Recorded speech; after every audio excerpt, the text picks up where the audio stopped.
Hello दोस्तों, आज 13 अप्रैल 2026 और 13 अप्रैल 2026 से जितने भी हरियाणा करंट अफेयर के क्वेश्चन बनते हैं हम सब इस वीडियो में डिस्कस करेंगे। और हर क्वेश्चन के बारे में इंपॉर्टेंट और एक्स्ट्रा पॉइंट पढ़ेंगे विद हरियाणा जीके और हरियाणा करंट अफेयर के साथ में। तो सेशन को शुरू करते हैं। क्वेश्चन नंबर 1 है, हरियाणा के किस जिले में भारतीय कृत्रिम अंग निर्माण निगम के अत्याधुनिक सहायक उत्पादन केंद्र का उद्घाटन कहाँ पर किया गया है? तो हाल ही में दोस्तों हरियाणा में भारतीय कृत्रिम अंग निर्माण निगम के नए उत्पादन केंद्र का उद्घाटन किया गया है। ऑप्शन बी फरीदाबाद जिले में। फरीदाबाद जिले में दोस्तों इस अल्मिको के नए उत्पादन केंद्र का उद्घाटन किया गया है। केंद्रीय सामाजिक न्याय और अधिकारिता मंत्री डॉक्टर वीरेंद्र कुमार ने फरीदाबाद के नवादा गांव में भारतीय कृत्रिम अंग निर्माण निगम के नए नवनिर्मित सहायक उत्पादन केंद्र का उद्घाटन किया। दोस्तों इंपॉर्टेंट क्वेश्चन नोट कर लेना है। भारतीय कृत्रिम अंग निर्माण निगम हरियाणा में कहां पर है? तो फरीदाबाद जिले में नोट कर लेना है। और इसका सहायक उत्पादन केंद्र भी फरीदाबाद जिले में स्थापित किया गया है। अब जिक्र हुआ था फरीदाबाद का, तो नेशनल पावर ट्रेनिंग इंस्टीट्यूट कहाँ पर है? फरीदाबाद में कई बार पूछा जा चुका है, बच्चे कंफ्यूज हो जाते हैं। क्षेत्रीय जैव प्रौद्योगिकी केंद्र कहाँ पर है? ये भी फरीदाबाद में, ये भी कई बार पूछा जा चुका है। और फरीदाबाद जिले के दोज गांव में हरियाणा का पहला वन्य जीव निगरानी और अनुसंधान केंद्र बनाया जाएगा। ये मोस्ट इंपॉर्टेंट है और चर्चा का विषय बना हुआ है। हाल ही में हरियाणा सरकार ने घोषणा की है कि फरीदाबाद जिले के दोज गांव में हरियाणा का पहला वन्य जीव निगरानी और अनुसंधान केंद्र बनाया जाएगा।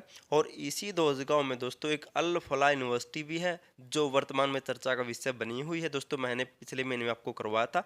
अल फला यूनिवर्सिटी फरीदाबाद जिले के दोज गांव में स्थित है, ये भी नोट कर लेना है। नेक्स्ट है, महर्षि दयानंद विश्वविद्यालय रोहतक का नया कुलपति या वाइस चांसलर किससे बनाया गया है? तो हाल ही में दोस्तों एमडी यूनिवर्सिटी का नया वाइस चांसलर बनाया गया है। ऑप्शन डी प्रोफेसर मिलाप पुनिया को हाल ही में एमडी का नया वाइस चांसलर नियुक्त किया गया है। महर्षि दयानंद विश्वविद्यालय रोहतक का नया कुलपति या वाइस चांसलर प्रोफेसर मिलाप कुमार पुनिया को बनाया गया हाल ही में। अब कुछ हरियाणा के प्रसिद्ध विश्वविद्यालय के बारे में जान लेते, क्योंकि दोस्तों उनके जिले और उनकी स्थापना के बारे में पूछा जाता है हर एग्जाम में। बात करें कुरुक्षेत्र की, तो ये कुरुक्षेत्र में स्थित है। इसकी स्थापना 1956 में।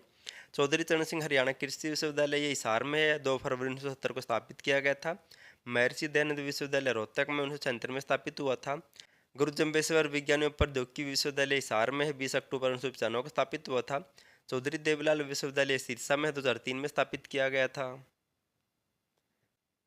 नेक्स्ट है, हरियाणा सरकार ने मुख्यमंत्री दूध उपहार योजना के लिए कितने करोड़ रुपए मंजूर किए हैं? तो हाल ही में दोस्तों हरियाणा सरकार ने मुख्यमंत्री दूध उपहार योजना के लिए ऑप्शन ए 170 करोड़ रुपए को मंजूरी दी है। कितने? 170 करोड़ रुपए।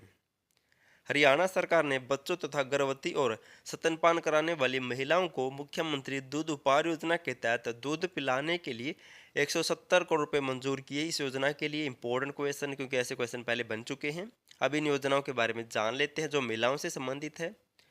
बात करें मुख्यमंत्री दूध उपहार योजना की, तो इसकी शुरुआत हुई थी 5 अगस्त 2020 को। आपको पता चल ही गया दोस्तों किससे संबंधित है, तो महिलाओं से और स्तनपान कराने वाली महिलाओं से संबंधित है ये। नेक्स्ट योजना है महिला एवं किशोरी सम्मान योजना। इसकी शुरुआत भी 5 अगस्त 2020 को हुई थी।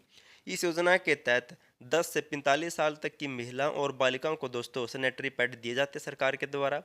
और बात करें सखी योजना की, तो इसकी शुरुआत हुई थी 9 दिसंबर 2024 को पानीपत जिले से। मोस्ट इंपॉर्टेंट योजना है ये। सखी योजना की शुरुआत हुई थी 9 दिसंबर 2024 को पानीपत जिले से। प्रधानमंत्री नरेंद्र मोदी ने 9 दिसंबर 2024 को पानीपत जिले से एलआईसी की बीमा सखी योजना की शुरुआत की थी। मोस्ट इंपॉर्टेंट है, तो नेक्स्ट एग्जाम में 100% आएगी। नेक्स्ट है, हरियाणा राज्य स्टार्टअप के मामले में देश में कौन से स्थान पर है? तो हरियाणा राज्य दोस्तों स्टार्टअप के मामले में देश में ऑप्शन सी 7वें स्थान पर है। कौन से? तो हरियाणा राज्य स्टार्टअप के मामले में देश में 7वें स्थान पर है। देश में स्टार्टअप्स के मामले में हरियाणा 7वां सबसे बड़ा राज्य है। नोट कर लेना, इंपॉर्टेंट क्वेश्चन है, क्योंकि दोस्तों इंडेक्स और रैंकिंग से भी ये क्वेश्चन पक्का बनता है। तो हरियाणा राज्य देश में स्टार्टअप्स के मामले में दोस्तों 7वें स्थान पर है। और ये स्टार्टअप क्या होता है दोस्तों? जैसे नए नए प्रौद्योगिकी क्षेत्र में विकास करना, कुछ नया आविष्कार करना, कुछ नई चीज़ें दोस्तों स्थापित करना, कुछ अपना बिजनेस करना। दोस्तों इस मामले में हरियाणा देश में 7वें स्थान पर है। अब इनसे मिलते जुलते कुछ और पॉइंट जान लेते हैं। सतत विकास लक्ष्यों को हासिल करने के लिए जिला स्तरीय इंडेक्स तैयार करने वाला हरियाणा देश का पहला राज्य बनेगा, ये भी नोट कर लेना है। भारत का पहला सतत विमानन ईंधन संयंत्र कहाँ पर स्थापित किया जाएगा? तो पानीपत रिफाइनरी में शुरू किया जाएगा। जींद जिले में देश का पहला हाइड्रोजन गैस प्लांट भी लगाया गया। मोस्ट इंपॉर्टेंट पॉइंट है ये तो। नेक्स्ट है, हरियाणा के खिलाड़ी सुजीत कलकल ने एशियन सीनियर कुश्ती चैंपियनशिप 2026 में कौन सा पदक जीता है? तो हाल ही में एशियन सीनियर कुश्ती चैंपियनशिप 2026 में सुजीत कलकल ने ऑप्शन ए स्वर्ण पदक या फिर गोल्ड मेडल जीता है। और ये सुजीत कलकल दोस्तों बहुत चर्चा में वर्तमान में। एशियन सीनियर कुश्ती चैंपियनशिप 2026 में 65 केजी बार में चरखी दादरी के सुजीत कलकल ने गोल्ड मेडल जीता है, जबकि इसार के अभिमन्यु ने 70 केजी में भी गोल्ड मेडल जीता है। दोनों नोट कर लेने हैं। और मोस्ट इंपॉर्टेंट इसमें दोस्तों सुजीत कलकल है जो चरखी दादरी से बिलोंग करते हैं और इन्होंने दोस्तों गोल्ड मेडल जीता है 65 केजी में। अब सुरजीत कलकल के बारे में कुछ और जान लेते, क्योंकि दोस्तों वह वर्तमान में बहुत ज़्यादा चर्चा में भारत में। चरखी दादरी के सुजीत कलकल को यूनाइटेड वर्ल्ड रेसलिंग ने फरवरी 2026 का रेसलर ऑफ मंथ भी घोषित किया था। और अल्बानिया के तिराना में आयोजित 2026 मुहामेते मालो रैंकिंग सीरीज में भी सुजीत कलकल ने गोल्ड मेडल जीता था। जबकि जागरेब रैंकिंग सीरीज 2026 में भी दोस्तों सुजीत कलकल ने गोल्ड मेडल जीता था। इसलिए दोस्तों ये चर्चा में नोट कर लेना है। अगर आपको दोस्तों हरियाणा पुलिस से संबंधित डाटा चाहिए, हरियाणा करंट अफेयर की पीडीएफ फाइल चाहिए या फिर सिटी मेंस एग्जाम के नोट्स चाहिए, जैसे कनेक्टर से संबंधित दोस्तों आपको सभी मिल जाएंगे डिस्क्रिप्शन में, या फिर आपको इन नंबरों पर दोस्तों एक नंबर पर व्हाट्सएप मैसेज करना। आपको रिप्लाई दोस्तों दोनों पर सेम टाइम पे मिलेगा। एक नंबर पर आपको व्हाट्सएप मैसेज करना, आपको दोस्तों पीडीएफ फाइल मिल जाएगी। मामूली सा चार्ज है सभी पीडीएफ का। लास्ट वीडियो में आपसे क्वेश्चन पूछा था, मुख्यमंत्री युवा प्रतिभा प्रोत्साहन योजना के तहत यूपीएससी एचपीएससी प्री एग्जाम पास करने वाले आर्थिक रूप से कमजोर युवाओं को कितनी वित्तीय सहायता राशि दी जाएगी हरियाणा सरकार के द्वारा? तो हरियाणा सरकार द्वारा दोस्तों मुख्यमंत्री युवा प्रतिभा प्रोत्साहन योजना के तहत राशि दी जाएगी ऑप्शन बी 25,000 से 70,000 के बीच में। आज आपके लिए क्वेश्चन, आपको इसका आंसर कमेंट करना है।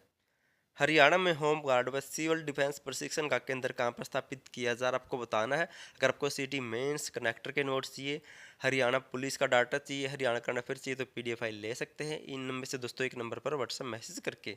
वीडियो पसंद आए तो वीडियो का लाइक, चैनल सब्सक्राइब और शेयर जरूर कर देना। और वीडियो देखने के लिए थैंक यू सो मच।